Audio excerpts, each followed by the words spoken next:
ജയ് ശ്രീറാം. അങ്ങനെ ഇന്ന് നമ്മൾ കാശിയിൽ നിന്ന് അയോധ്യയിലേക്കാണ് യാത്ര. ഭാരതത്തിലെ ഏറ്റവും പുണ്യപുരാതനമായ നഗരങ്ങളിൽ ഒന്നിലേക്കാണ് യുഗങ്ങളായി ഭാരതീയ മനസ്സുകളിൽ ദൈവീകതയുടെ പര്യായമായ ഭഗവാൻ ശ്രീരാമചന്ദ്രൻ്റെ ജന്മഭൂമിയായ അയോധ്യ. ഇത് നമ്മുടെ ഗൈഡാണ്. അപ്പം അദ്ദേഹം കുറേ കാര്യങ്ങൾ അവിടെ നിന്ന് പറഞ്ഞു തരുന്നതാണ്. ഇത് കനകഭവൻ ക്ഷേത്രം. സീതാദേവിക്കായിട്ട് കൈകേയി സമ്മാനമായി നൽകിയ കൊട്ടാരമാണ്. ഇവിടെയാണ് ആദ്യമായിട്ട് ശ്രീരാമൻ സീതാദേവിയെ കൂട്ടിക്കൊണ്ട് വന്നത്.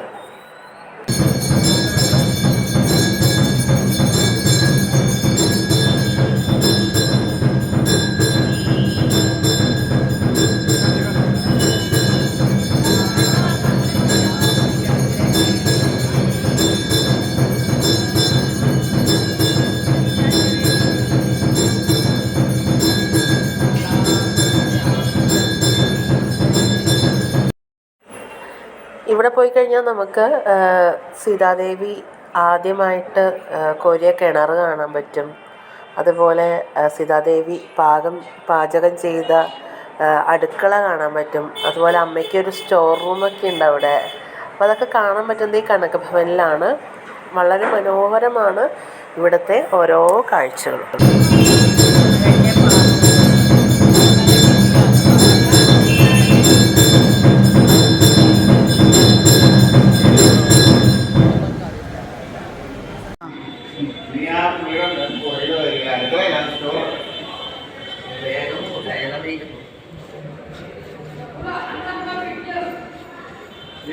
रामाचार्य यही है जो 1992 में आए थे, जो हिंदू एक्सपायर हो गए, यही टेम्पल है जो बन के कंप्लीट हो रहा है। ये बन के कंप्लीट हो जाएगा, इधर 24 आवर राम नाम भजन का जाप चलेगा. आइए. പിന്നീട് എത്തിച്ചേർന്നത് സരയൂ നദിക്കരയിലാണ്. അവിടെ സംഭവങ്ങൾ കാണാൻ പറ്റുമല്ലോ അല്ലേ നിങ്ങൾക്ക്?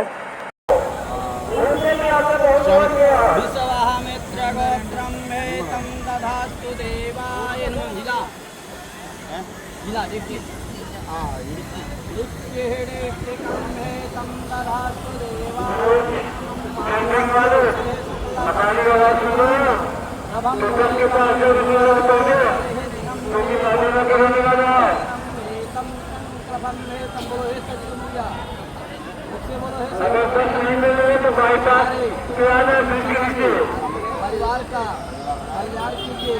पांचों सरकार नगरी में आए हैं।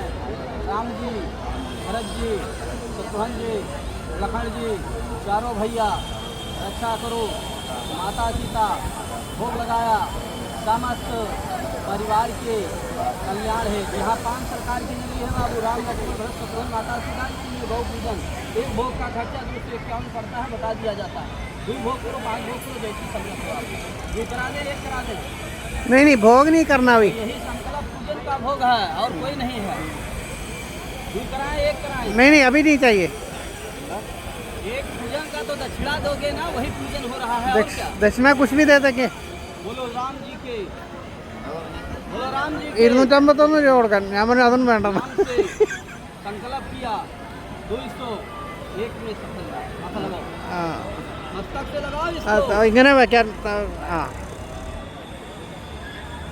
सर्वदा इसको जल में डालिए और तर्पण कीजिए। ആ പൂവ് തർപ്പിക്കാൻ. तर्पण ऐसे और सरजू मैया से वरदान मांगो, हे माता हमारे घर परिवार का कल्याण करो। आइए आप भी आइए। नहीं आइए कंधों का बोलिए राम जी का प्रसाद। स्वामी हमारा बैठिए, जानकारी लीजिए, साथ में प्रॉब्लम हो तो चेयर पर बैठिए। जय श्री राम। जैसा मैं फर्स्ट टाइम को सीता माता ने भी नहीं बनाया, क्योंकि सीता माता रानी महारानी थी।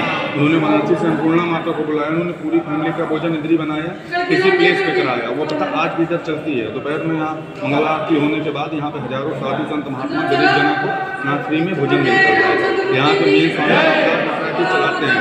तो चलाने के लिए टाटा बिरला इतनी हिंदी का सुबह सुबह मिस चलता है। नमस्कार करिए, स्वामी महाराज का दर्शन करेंगे, प्रसाद लेंगे, आगे को चलेंगे। फर्स्ट टाइम जनकपुर गए थे, जब शिव जी का धनुष तोड़ा था, उसके बाद सीता माँ के साथ मैरिज करके आए थे, जो डोली कालपुर वहाँ पे ही उतारी गई थी। जैसे अपने यहाँ फर्स्ट टाइम बहू आती है, फर्स्ट टाइम श्री रामचंद्र सीता माता का गिरी आए थे, इसलिए आज भी श्री रामचंद्र दूल्हे के रूप में, सीता माता दुल्हन के रूप में विराजमान है। ऊपर लग गया है, अभी मंगला आरती होगा 10-15 मिनट में, तब ओपन होगा, सीता माता के चंद्र का दर्शन करेंगे। അയോധ്യയിലെ ക്ഷേത്രം നഗരശൈലിയിലാണ് പണിതിരിക്കുന്നത്. പ്രശസ്ത വാസ്തുശില്പി ചന്ദ്രകാന്ത സാമ്പുരയും മക്കളുമാണ് ഇതിൻ്റെ ഡിസൈനൊക്കെ ഒരുക്കിയിട്ടുള്ളത്. അതുപോലെ ഇതിൽ ഇരുമ്പെന്ന് പറഞ്ഞ സംഭവം ഉപയോഗിച്ചിട്ടില്ല, നമുക്ക് കാണാനേ പറ്റില്ല. എല്ലാം ആ ഒരു എന്താ പറയുക, കല്ലുകളുടെ ഒരു വർക്ക് നമുക്ക് കാണാൻ പറ്റും. കൊത്തുപണിയുടെ കുറേ കാര്യങ്ങൾ നമുക്ക് കാണാൻ പറ്റും. വളരെ ഭംഗിയാണ് അവിടുത്തെ ഓരോ കൊത്തുപണികളും.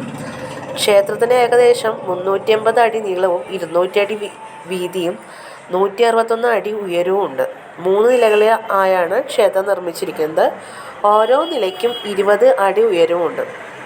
തൂണുകളും വാതിലുകളും ഒക്കെ ക്ഷേത്രത്തിലാകെ 392 തൂണുകളും 44 വാതിലുകളും ആണ് ഉള്ളത്.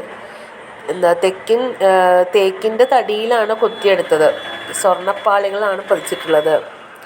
അപ്പോൾ ഇതൊക്കെ നമ്മൾ അവിടെ പോയിട്ട് തന്നെ നമുക്ക് കാണണം അയോധ്യ. അത് പറഞ്ഞറിയിക്കാൻ പറ്റുന്നൊരു വികാരമല്ല, അത് കാണേണ്ട കാഴ്ച തന്നെയാണ്.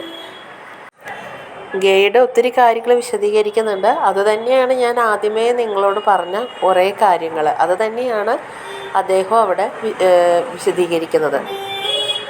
അപ്പോൾ അത് കൂടുതൽ പറഞ്ഞ് നിങ്ങളെ ബോറടിപ്പിക്കുന്നില്ല. പക്ഷെ അയോധ്യ കാണണം എല്ലാവരും പോയിട്ട്. അപ്പോൾ അടുത്ത വീഡിയോ ഗയയിലെ വിശേഷങ്ങളുമായിട്ട് വേഗം വരാം കേട്ടോ. അപ്പോൾ ജയ് ശ്രീറാം.